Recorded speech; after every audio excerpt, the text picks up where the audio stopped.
안녕하세요, 인생컨입니다.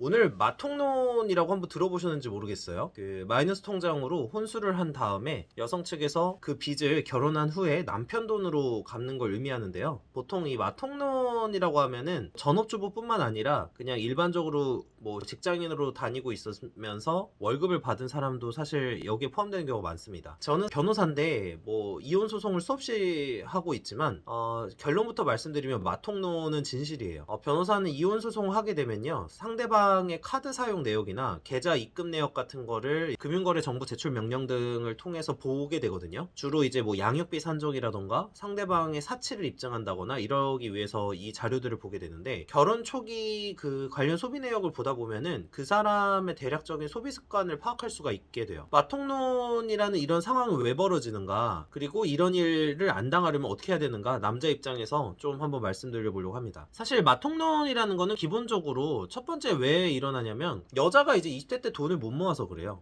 제가 소송을 진행하면서 계속 느끼는 거는, 일단은 여성분들은 결혼할 때 자기가 어떤 비용을 부담해야 된다는 생각이 거의 없으세요. 그리고 내가 돈을 모아서 어떻게 해야 되겠다는 생각도 없으세요. 물론 어떤 분들만 그럴 수도 있고요, 대부분의 여성분들은 아닐 수도 있지만 적어도 가정에 불화가 생기거나 이런 걸 통해서 저한테 오셨던 분들 중에서는 그런 경우가 굉장히 많습니다. 그래서 여러 가지 이제 상황들이 발생을 하게 되는데, 일단은 기본적으로 그 마통론이라고 하는 건 사실 혼수를 마련하기 위해서 뭐 마이너스 통장을 긁는다 이런 거지만은, 대부분은 사실 이 마통뿐만 아니라 다른 빚도 꽤 많은 경우가 많고, 보통 재산이 많아봐야 그 한 5년 이상 직장 생활을 했음에도 불구하고 한 3천 내외인 것 같아요. 3천만 원 정도 내외인데, 3천만 원 정도라도 모아놨으면 정말 다행이죠. 그런데 거의 모아놓은 경우는 없는데, 대부분은 그래서 제가 항상 물어보는 게, 그 예전에는 어떻게 알게 되셨냐, 어떻게 소비 생활을 하는지를 좀 살펴보셨냐 하라고 하면은 보통 그런 걸 보신 적이 없습니다, 남자분들이. 그 마통론에 계속 당하는 이유가 남자 입장에서는 크게 두 가지예요. 첫 번째는 20대 때나 30대 때 그 자기가 사귀고 있는 여자친구, 이제 아내가 될 여자친구가 어떻게 살아왔는지를 사실 생각을 잘 안 한다는 거. 그리고 그 어떻게 살아왔는지에는 그 소비 개념이나 재테크 개념 이런 게 포함되거든요. 그래서 대다수가 그 소비라는 개념을 이렇게 생각해요. 20대는 내가 즐겨야 되는 시기고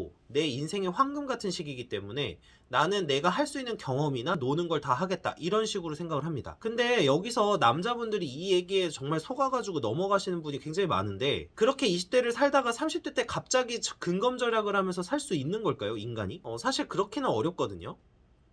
인간이라는 존재는 내가 과거에 했던 습관을 계속 반복하는 존재예요. 그리고 이거는 사실 불변의 진리 중에 하나고, 예전의 말 중에서도 3살 버릇 여든 간다 이런 말이 있는 것처럼, 계속해서 20대 때 어떤 행동들을 반복했고 내가 해외여행 가는 게 좋고 어떤 뭐 소비 패턴이나 이런 거를 계속 유지하기 위해서 노력을 하지, 이거를 줄이려는 생각은 절대 안 합니다. 그리고 이런 마통론을 통해서 결혼을 하는 여자들의 보통 생각은 뭐냐, 이 남자친구, 이제 향후 남편이 될 사람에게 어떻게 재정적 지원을 이끌어낼까 하는 거예요. 그러면 이제 연결을 해서 두 번째, 마통론에 당하는 분들의 특징은 결혼하고 나서 경제권을 완전히 맡기시는 분들이에요.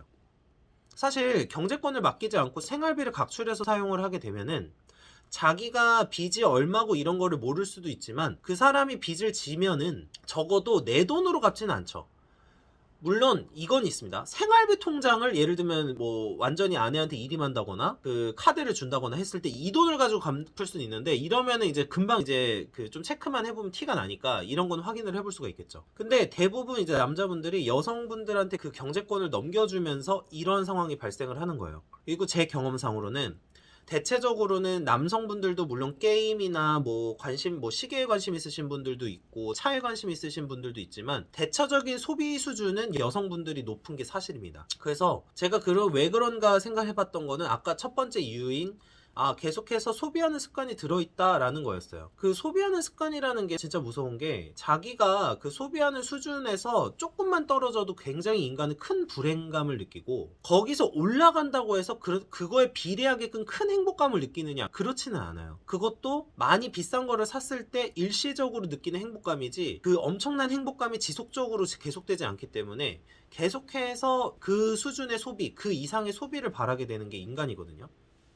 저는 제가 지론이 있는데, 인간은 저는 어려움을 경험을 해봐야 행복해질 수 있다고 생각하는 편이에요. 어려움을 경험했다가 거기보다 조금만 수준이 올라가면은 인간은 행복함을 느끼지만, 내가 20대 때나 10대 때 엄청난 뭐 소비 수준, 기본적으로 뭐 예를 들면 월 300에서 400 정도를 뭐 취미생활이나 이런 거에 사용을 했었다라고 하면은, 그거보다 줄어들면 인간은 진짜 바로 불행해집니다. 근데 그러면 예를 들어서 원래 20대 때 뭐 해외여행도 한 번씩 다녀야 되고 항상 소비를 많이 했었던 여자분들이 결혼을 한다고 그걸 안 바뀐다고 제가 말씀드렸잖아요. 그러면 어떻게 될까요? 이 생활 수준을 유지하기 위해서 계속해서 남편한테 요구를 하겠죠. 근데 남편이 그 부분에 대해서 만약에 제대로 해주지 못하는 상황이다 라고 하면은, 이 여자는 쉽게 불행감을 느끼고 남편한테 불만족할 가능성이 매우 높아요. 그 불만족하게 되면 당연히 부부 불화로 이어지겠죠. 그러니까 이렇게 되기 때문에 거의 이 마통론이나 퐁퐁론의 거의 핵심은 뭐냐, 제가 생각하기에는 여자의 경제적 개념이에요. 그 경제 개념이 없는 사람들과 결혼했을 때 사실은 남편은 그 여자를 행복하게 해주기 어렵고 굉장히 불행함 속에서 살게 할 가능성이 높고요. 근데 그거는 꼭 남편의 잘못이라기보다 여자분이 기본적으로 생각을 해오고 살아왔던 패턴 때문에 불행해지는 거죠. 그런데 이렇게 생각을 하겠죠.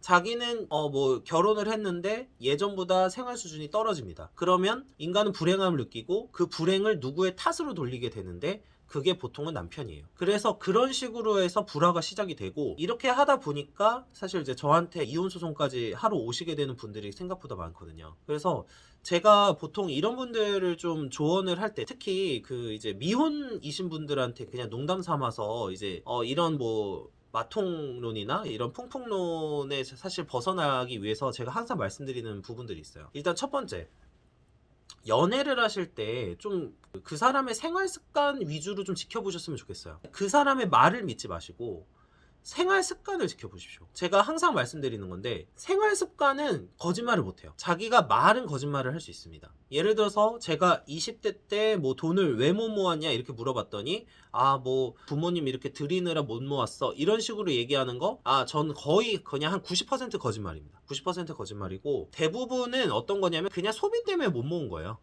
그리고 본인도 그거를 자각을 못하고 있을 수도 있어요. 소비 때문에 못 모았는데 자기는 쓸 데가 많아서 못 모았다 이렇게 얘기하시는 분도 굉장히 많습니다. 이런 상황을 막기 위해서는 결과적으로는 그 사람이 생활 습관을 보는 건데, 그 생활 습관 구체적으로 말씀드릴게요. 첫 번째, 택시를 자주 타고 다니는지 보십시오. 예를 들면 차라리 경차나 이런 걸 타고 다니면 차라리 나은데, 매일 택시를 타고 이러면 돈이 훨씬 많이 나갑니다. 그래서 그 택시를 평소에 타고 다니는지, 자주 타고 다니는지를 한번 체크를 해보시는 게 좋아요. 특히 일과 관련 없이 시간이 뭐 급박하거나 이런 상황이 아닌데 택시를 타는 경우. 두 번째는 옷이 데이트할 때마다 바뀌는지 여부입니다. 당장은 지금은 옷을 사지 않는다고 하더라도 예전에는 옷을 많이 샀었다는 얘기거든요.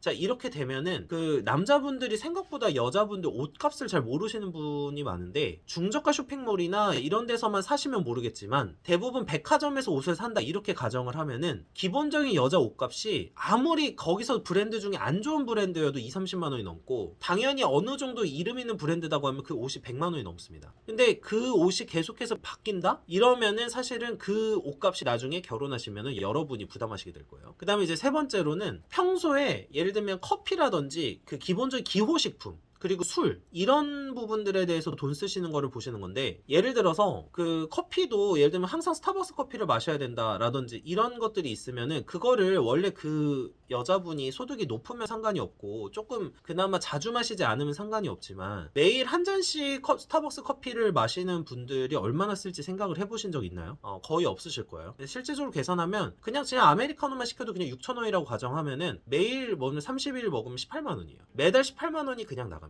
그래서 일반적인 그 여성분 직장인 월급을 250만 원 정도로 가정하면은 그 중에 20만 원이면 10%예요. 커피 값으로 10% 쓰는 겁니다. 이러면은 사실 현실적으로 굉장히 어렵고, 아까 이런 택시비나 이런 것도 다 마찬가지 맥락이에요. 그 다음에 마지막으로 생각해야 되시는 게 재테크 입니다. 재테크인데 이걸 보셔야 돼요. 재테크만 보실 필요는 없어요. 재테크 사실도 보실 필요는 있지만 좀 참고사항이에요. 근데 문제는 재테크에 아예 관심이 없는지 있는지입니다. 그래서 재테크라는 거에 관심을 가지고 항상 뭐 부동산이나 뭐 주식 같은 걸 공부를 하거나 계속해서 투자를 하기 위해서 뭔가 계속 찾아보고 이렇게 공부를 하는 사람이면 괜찮지만, 그런 사람이 아니고 실제로 딱 얘기를 물어봤을 때 재테크에 대해서 아무것도 모르는 여자분도 진짜 많거든요. 그러면은 일단은 여러분이 나중에 나중에 그 결혼을 했을 때 굉장히 고난을 겪게 될 겁니다. 모든 재테크 부동산을 살 때 이렇게 결정을 할 때 그 아내분하고 계속해서 싸우게 될 거예요.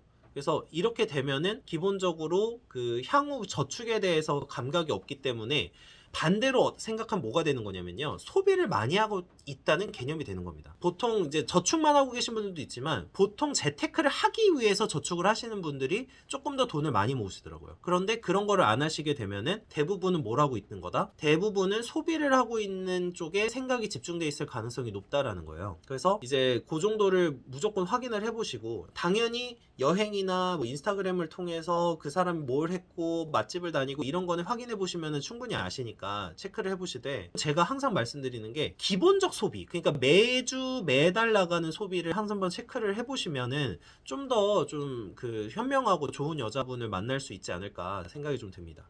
맛통론에서 벗어나기 위해서는 네 가지 사항을 좀 기억을 해주시기 바랄게요. 네, 시청해주셔서 감사합니다.